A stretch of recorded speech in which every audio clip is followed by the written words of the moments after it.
You're listening to the Savoir Faire audio experience. Are you ready? The Savoir Faire experience is your guide to everything that has to do with lifestyle. From dating, rides, style, and entertainment. All brought to you by the editor of Savoir Faire magazine, Robert White. Anything goes on this audio experience. So, let's go. It's still the best. All right, guys, welcome to the Savoir Faire audio experience. Yet another great interview coming your way today. This one's very unique and very cool. I love talking to people that have unique and different products. This is something I've never even heard of, so I'm very excited to talk with Cameron George today from Tru Kava. How you doing, Cameron? Great, man. Great to be here. Yeah, I appreciate it. Thanks for finding some time to connect and talk to us a little bit about your product and what this thing is. I was reading on the Our Story section of the website before you and I connected today. And it looks like, man, there was some kind of health thing going on with you that kind of launched this product and got you involved in Kava directly. So I want to learn more about you and your backstory, but then maybe you can just tell me what Kava is and how it's kind of affected your life a little bit. Yeah, exactly. Let's just start with what Kava is, right? Because that helps, and then I'll kind of tie in how I kind of came across it and got to it and everything. Sure. So Kava is in short, it's a stress relieving, socially lubricating drink that's prepared from the roots of a pepper plant that grows exclusively in island chains in the South Pacific, so in Polynesian island chains. So it's essentially a natural plant-based elixir that's sort of like the alcohol and the coffee of Polynesian island culture. So it's used as their main social beverage, their main natural social beverage, but also sort of like it's for purposes of what we would refer to as mental optimization, right, in this part of the world, but they just refer to as, something that feeds the mind, feeds the heart, feeds the spirit. That's kind of the language that Polynesian cultures would use, especially in the more, I guess you'd say, third world aspects of the countries and cultures over there, because a lot of them are still, very simplistic in the way that they move and operate and everything. But yeah, so Kava is virtually unknown to probably the vast majority of the world still. People that are health connoisseurs and sort of the health, wellness, fitness, biohacking space that's like growing and exploding in the United States.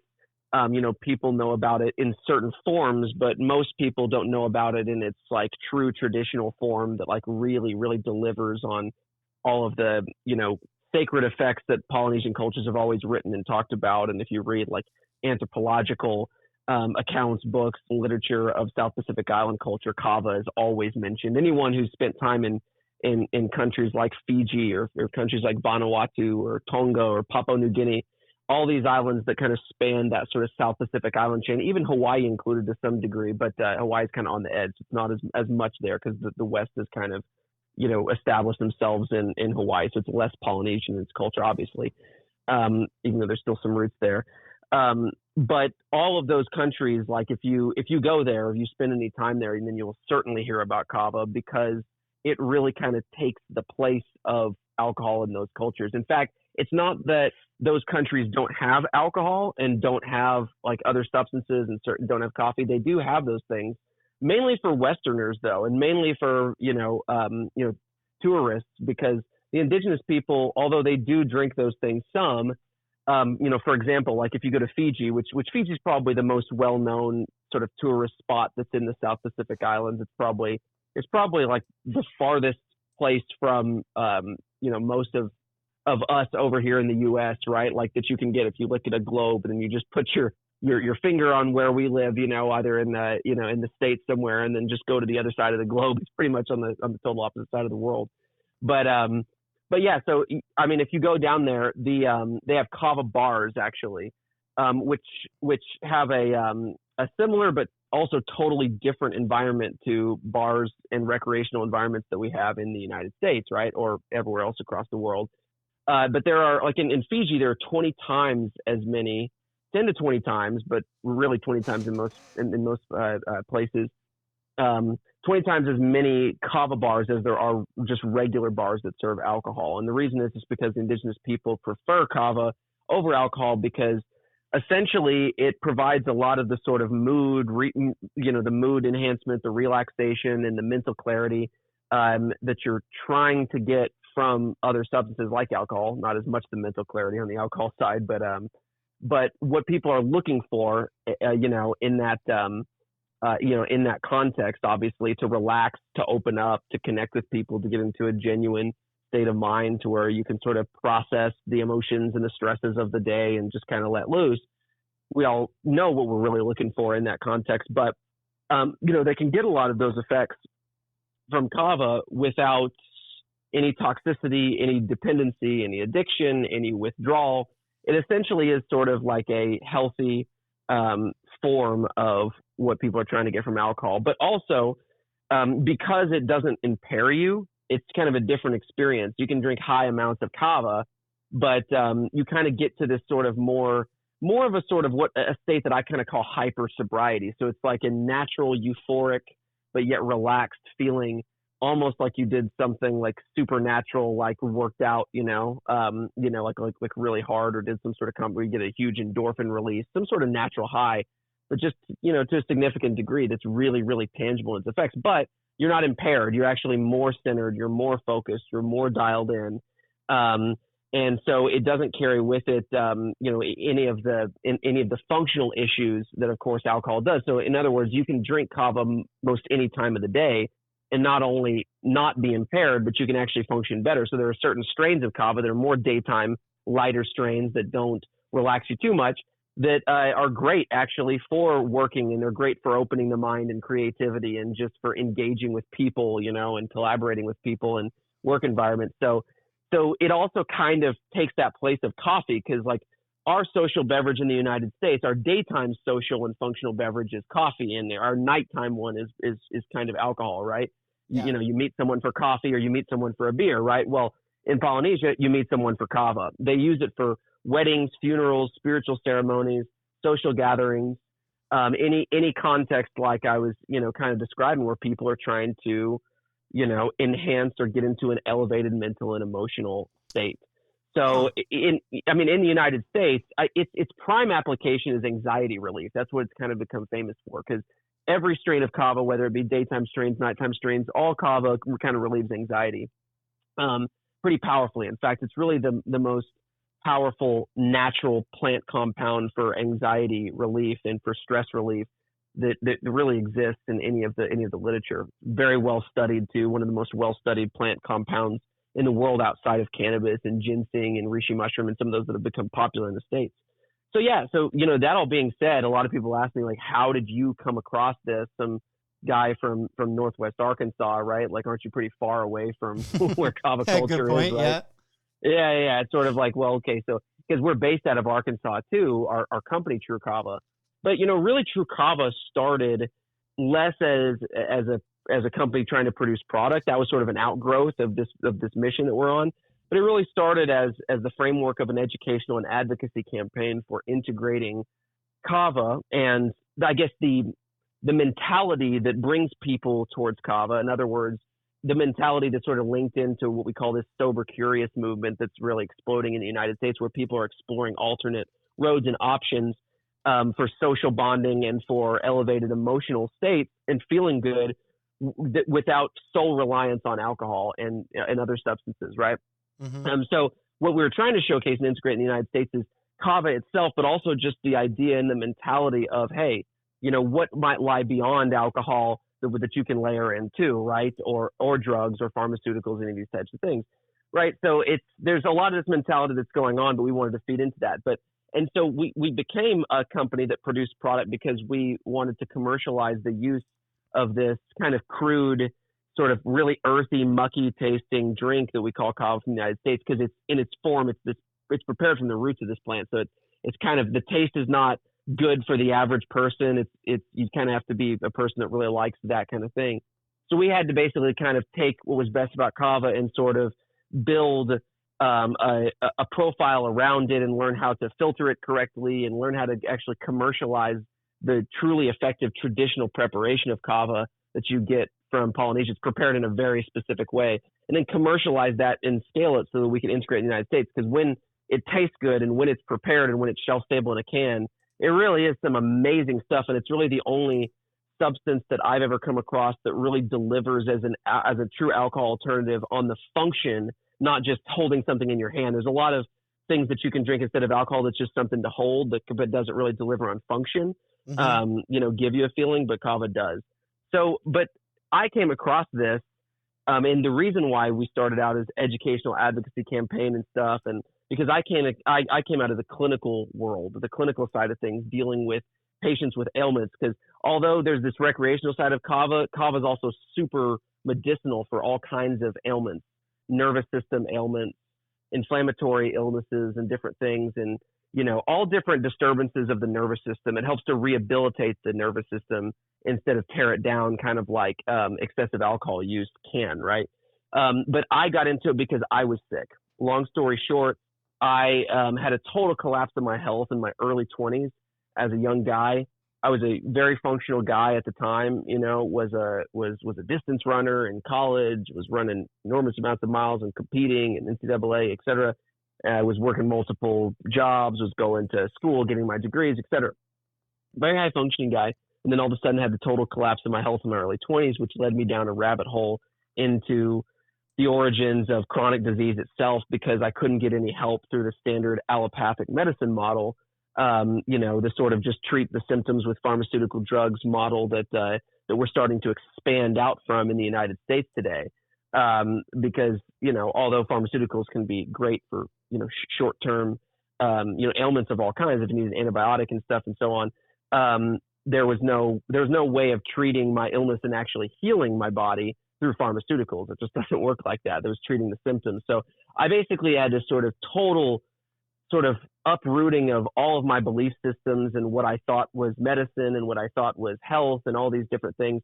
And it just led me on this long odyssey to doing, I became totally handicapped, essentially. Severe autoimmune illness, I got a lot of different diagnoses, but at the end of the day, it was an autoimmune process that I got diagnosed with like 10 different autoimmune conditions and so on. But it was just a collapse of my system driven by chronic inflammation, and it was driven by some toxic exposures, a toxic mold exposure, and a bunch of other things that kind of came together. But for me, it was just like a really, really bad kind of disaster situation as a young guy, which happens to a lot of people on certain levels. It's just I had a lot of things come together, with just got very, very, very sick with autoimmune. So yeah, but it was all, I kind of call it, we have this saying in our doctor's network, from pain to purpose. And that was sort of what describes, the last 20 years of my life, is like, sometimes, the greatest gifts in your life kind of come packaged as your worst nightmare type of thing. And that was the case for me, for sure. At the time, it seemed like my worst nightmare, but it led down this road of massive education where I just spent the better part of about a decade doing nothing but just reading and scouring medical and scientific research and literature, like literally all day long, because I was handicapped. Essentially, I couldn't leave my house. I barely could walk. I couldn't function on any level. I had brain conditions and memory lapses, all kinds of stuff. And just basically had to move back in with my parents as a young guy. And so I went from this high functioning athlete to being confined to my home and essentially dying.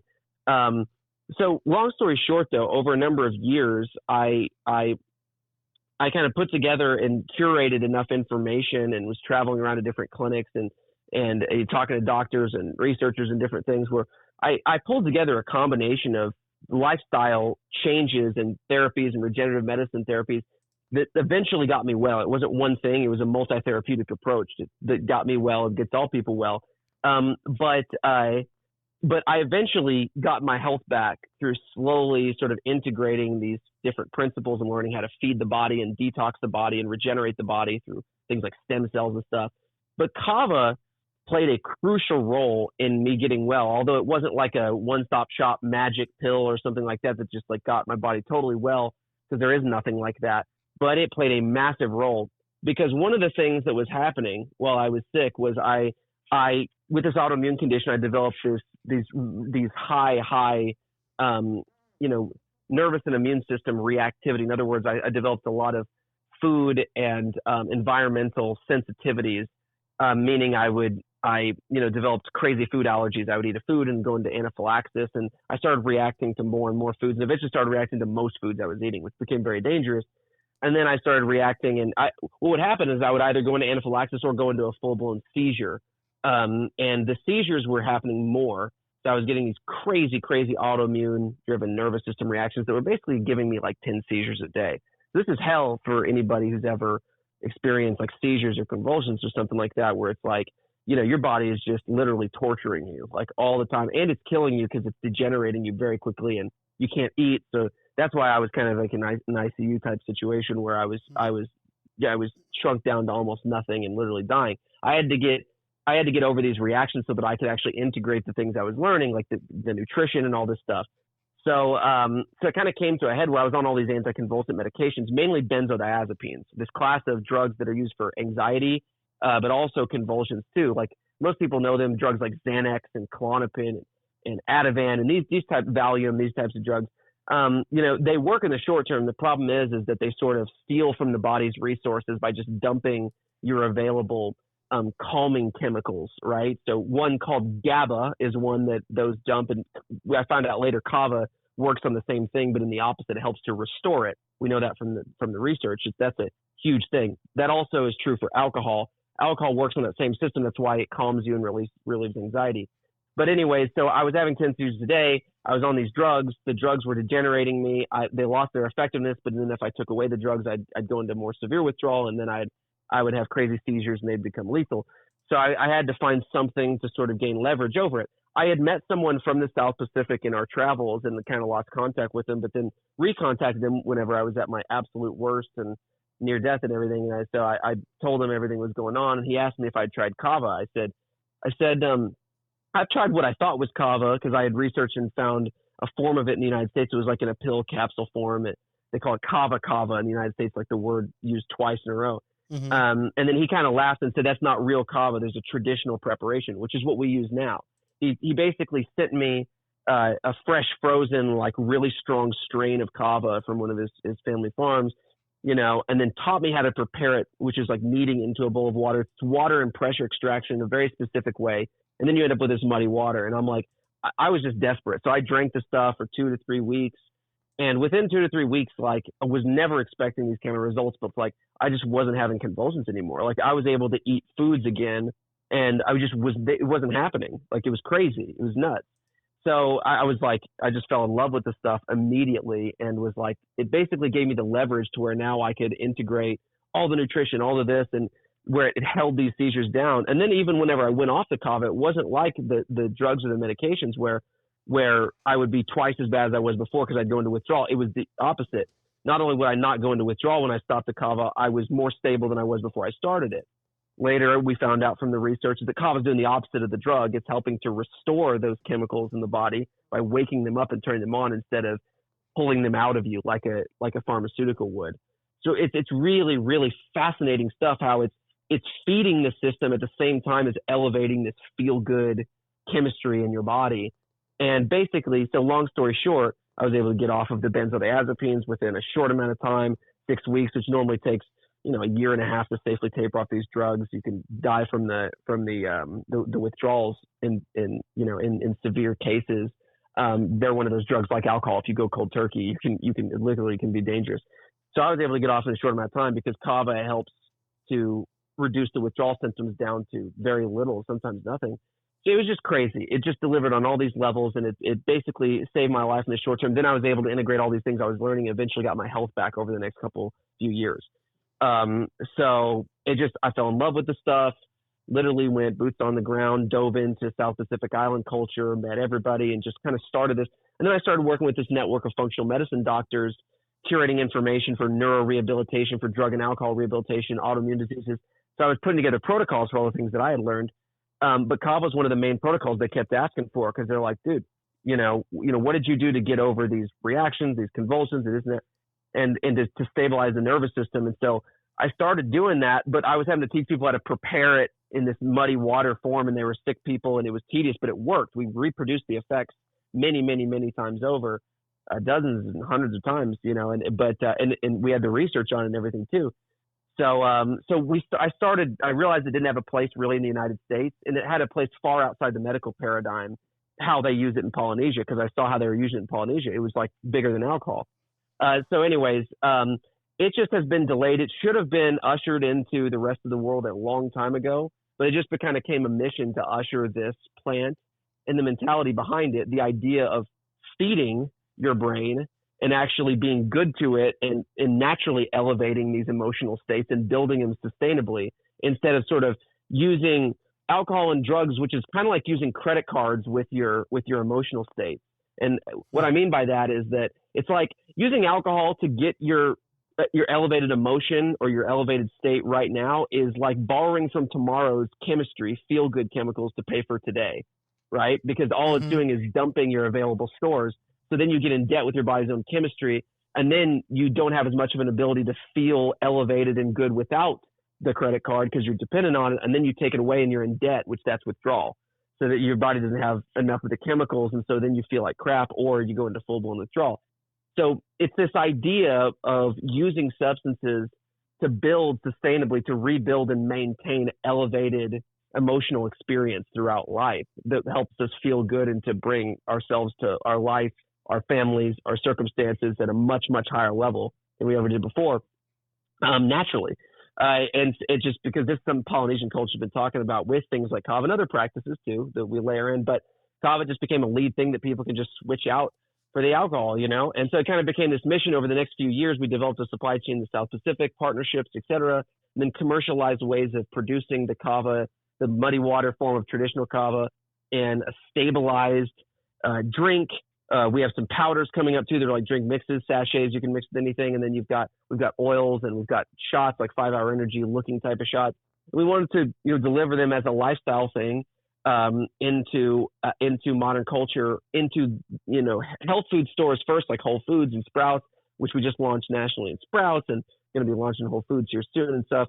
And it's basically like kombucha became a category several years ago, and tea is a category, and yerba mate is a category. We're creating a category for kava, that you're going to be able to have kava anywhere, just like you have coffee as an option. So it kind of became this mission to improve the mental health and the sociability and human connection practices in the United States and in the rest of the world. And that's the road that we've been on. It was advocacy first, and then product second.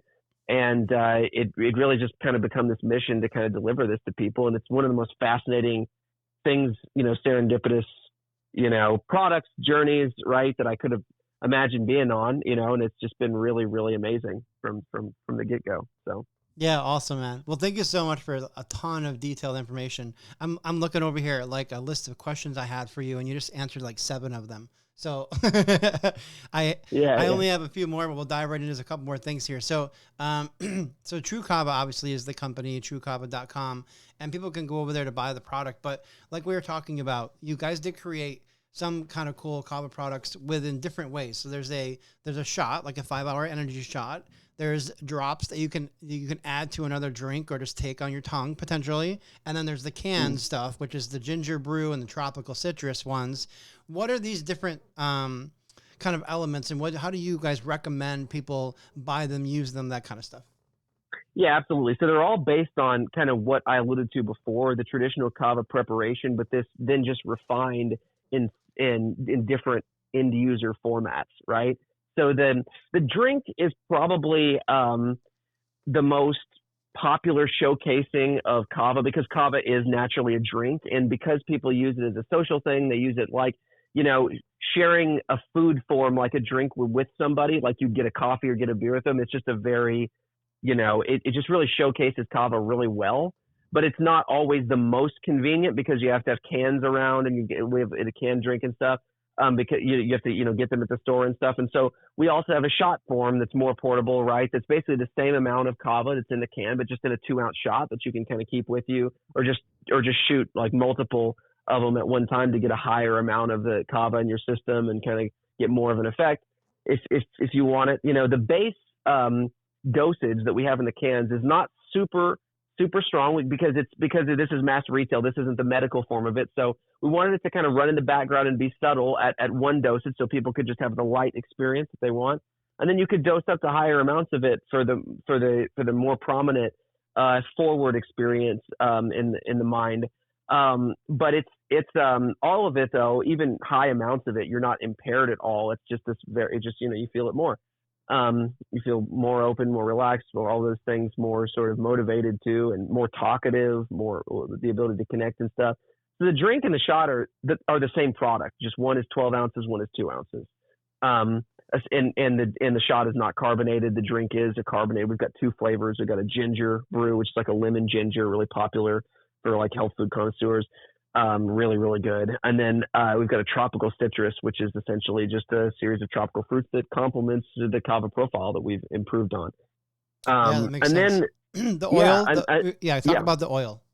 Yeah. So the oil is like what we've made for it to be like the most portable sort of supplement tonic form. People are trying to use it for stress, anxiety, for mood, for daily relaxation, any of those things to just kind of take in the morning as a tonic. So most people end up like getting on the oil as a base and then using the drinks as needed, right? As they want to enjoy a kava. Because the oil is sort of like you would get a CBD oil as a supplement type of thing, except for it's kava and it has the kava effects, not the CBD effects. So it's it is like, it's like 30 doses minimum in a bottle. So it's like a month, a month's worth of kava. Just each tincture is like a concentrated sort of traditional oil that we've just removed all the weight of the liquid and gotten just the active kava complex, which is the active constituents in kava are called kava lactones, which kava lactones are kind of like the equivalent of like cannabinoids are, for cannabis, like the active constituents. And there's a complex of them that are in a natural sort of entourage ratio that we pull out exactly how it is in the plant, remove the water and the weight of the water. So it ends up being in this concentrator where you can take, the equivalent of like a, can or so in a dropper. So, a dosage is a dropper, but kava lactones are like oil based constituents. So they kind of float to the top whenever you make kava and they're suspended into kava. So it's basically, the kava minus the water and just concentrated a little bit more. So you've got, 30 doses in a 30 milliliter bottle. The other products that we have coming out in the next 2 to 3 months are going to be the powders. We're going to have drink mixes. One's going to come in a tub that's going to be an all purpose. You can just add it just like you would amino acids or creatine. You can add to shakes, smoothies. You can add to your coffee in the morning. Kava goes good with coffee because coffee potentiates it. So if you're using it like for, daily functionality, openness, for, all of the things, just feeling good throughout the day, stack it with coffee and it goes really, really good. If you're using it at nighttime to help to relax, then you want to drink it by itself. So anyways, those powders are going to be able to be mixed with anything, and then it's going to come in a sachet too. You'll be able to get it at the checkout counter in Whole Foods or in health food stores, where you'll be, mixing it just like you would, where you can, the shot format. So we just have like several different forms and formats for delivering a similar experience for, ease of use on the powders, the shots and the oils, and then, the drink for the sort of like, pick up a can and enjoy it like a beverage, like a full blown, like you'd enjoy coffee or kombucha, and it's the sort of ready to drink format. Yeah, very cool. I mean, I love the story of this. It's very unique and very cool. I like traditional kind of things. I like that you guys have kind of challenged the flavor a little bit, because I know there's a lot of very unique things from other countries that come into the U.S. that don't have really great flavor. But you guys kind of challenge the flavor profile. Because, I mean, when you start talking about, we take this root and we put it in water and we squeeze this, like eventually kava comes from this, like, this root plant. You're thinking like, that can't taste good. And then when you guys add the ginger and the citrus or the other options to it, then you're kind of processing the flavor so that people can enjoy it at that point. So, I mean, if we're talking about, I was curious about this when you said this earlier. You said that kava was very similar in to the idea of like coffee or alcohol, right? It was like a social beverage. So in the U.S., what is the law around kava? Are you guys following the aspects of like selling coffee? Like it's very open, anybody can sell it? Or is it more regulated like a alcohol would be? Great question, which is partly what, so I'm those of us, a handful of us in the industry founded a coalition called the Kava Coalition International. It's an international Kava coalition where we do a bunch of advocacy and regulatory work, sort of on the regulatory end, and sort of dealing with some of these classification standards and getting more studies published, et cetera, et cetera. So so we're doing some work on that end to help to further solidify this classification process, but it already has a firm classification. So kava, in all forms, whether it be the extract form that I alluded to in the capsules, or in the real more potent, traditional form, it all kind of right now was lumped in together for a long time. And in the United States, even though it was not super known by the public, it was known by regulators, and it was grandfathered in under the 1994 Dietary Food and Supplement Act, what's called the DSHEA Act, that basically grandfathered it in under the supplement sort of classification criteria. So it's kind of looked at as a dietary supplement by the FDA, right? So it's not like in this gray area, like a lot of compounds that come in where it's not even classified at all, and therefore it's more difficult to. It already has been looked at as a supplement because it has a 3,000-year history of consistent use in entire countries around the world. So it's grandfathered in under certain criteria, under FDA's guidelines, et cetera.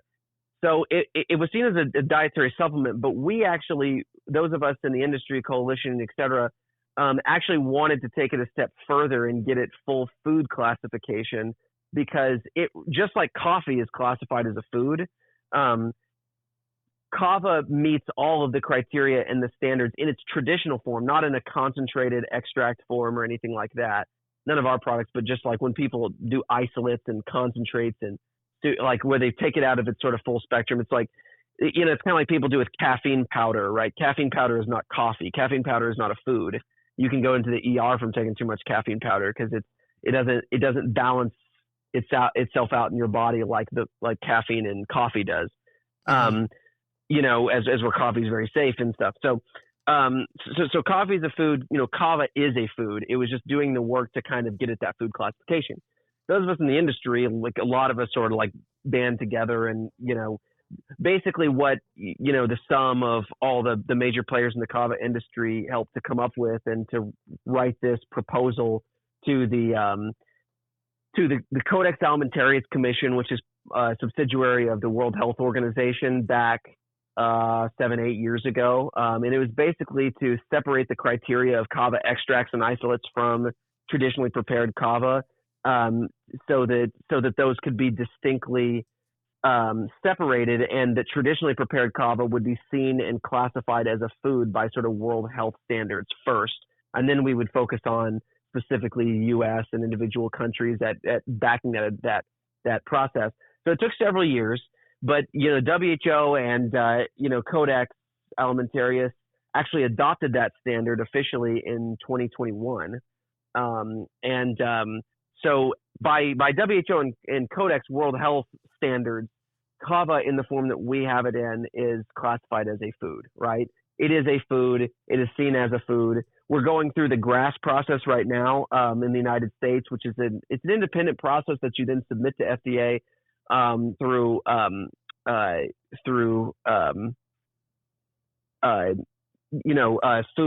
food regulators and processing standards, regulatory consulting firms. So anyways, we're going through the process. You're jumping through all the hoops to even get GRAS status on it officially, which is kind of a hairy thing because you don't really need GRAS status if it's something that's classified as a food, but because the FDA hasn't fully like 100% backed the WHO standard that would, the international standard yet, it's sort of kind of in between, even though we have the strong case that it is a food. FDA hasn't fully said we 100% agree with you yet, because it just takes years to kind of go through this process to where they finally sort of adopt it. So we're trying to move it along by getting GRAS status and doing even more toxicology analysis and stuff. So there's just a lot of hoops that you jump through to kind of get this done. But basically, as of now, it's fully acceptable. There aren't any sort of like, legal parameters that keep us from selling kava in the United States. It's fully able to be distributed in the United States and seen as a supplement or a food, depending on who you talk to at this point, right? But in the future, we want to get it fully solidified as a food to where we give it full protection from any sort of backlash or pressure from any sort of opposing industries that may not like it to be in circulation as much, because it takes away market share. And that is a reality. That's not really a conspiracy or anything, but that does happen, because it's in the marketplace for sure. So it is just one of those things.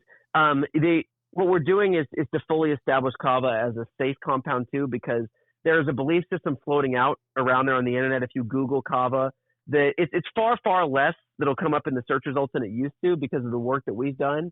But sometimes it's about half and half. But you might come across some articles claiming that kava is linked to liver toxicity, which is just something that comes up, which is what's led FDA to be a little bit slower and just making sure that the I's are dotted and the T's are crossed, et cetera, for like full food status. But basically all of that has been fully disproven for traditional kava, the way that we, produce it.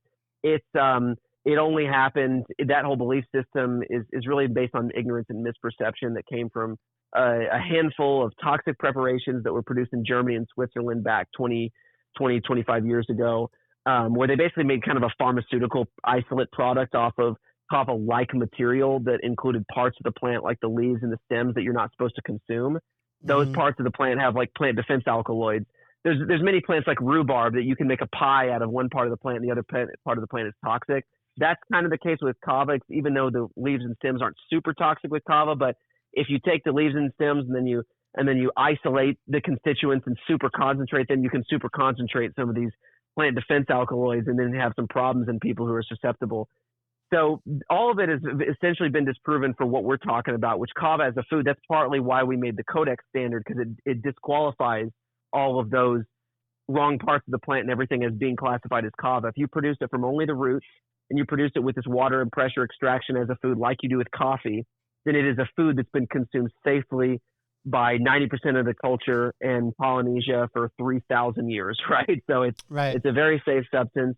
But there still is some misnomers around there. If people read, they're like, oh, I read this about kava. And it's like, yeah, that's just regurgitated articles from 25 years ago where people have not gotten updated on the situation. Yeah, I saw some stuff that was kind of interesting when I was Googling kava, like before we connected, and I was looking through a couple things, and I was going to ask you about those, but you just reached those points. So, yeah, I mean, all around, I guess this is a very cool product for anyone that's kind of sober curious. It makes a whole lot of sense to be trying some of this stuff. It's a completely different effect than alcohol for sure. And my research on the product and what I was looking up, there was obviously what you were talking about with like the leaves and things like that being a little bit more toxic, but like most countries are wide open, kava's welcomed, that kind of deal. And so, yeah, I think it's cool that you guys are going to move it as a food. It's basically created just the same way, like you said, as coffee, basically, kind of ground it up and then put through hot water to kind of create a thick liquid and then added to whatever flavors you guys do to create your products. But I mean, you sent me samples. I tried all three of them. I tried the shot, the oil, and the can. And yeah, it was a very unique experience. Like, in the idea that I did feel a little bit energized, like the way coffee would hit you.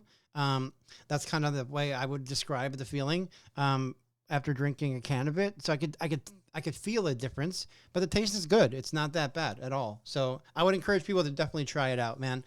Tru Kava is the company. Their website's trukava.com. Cameron's very good at social media, by the way.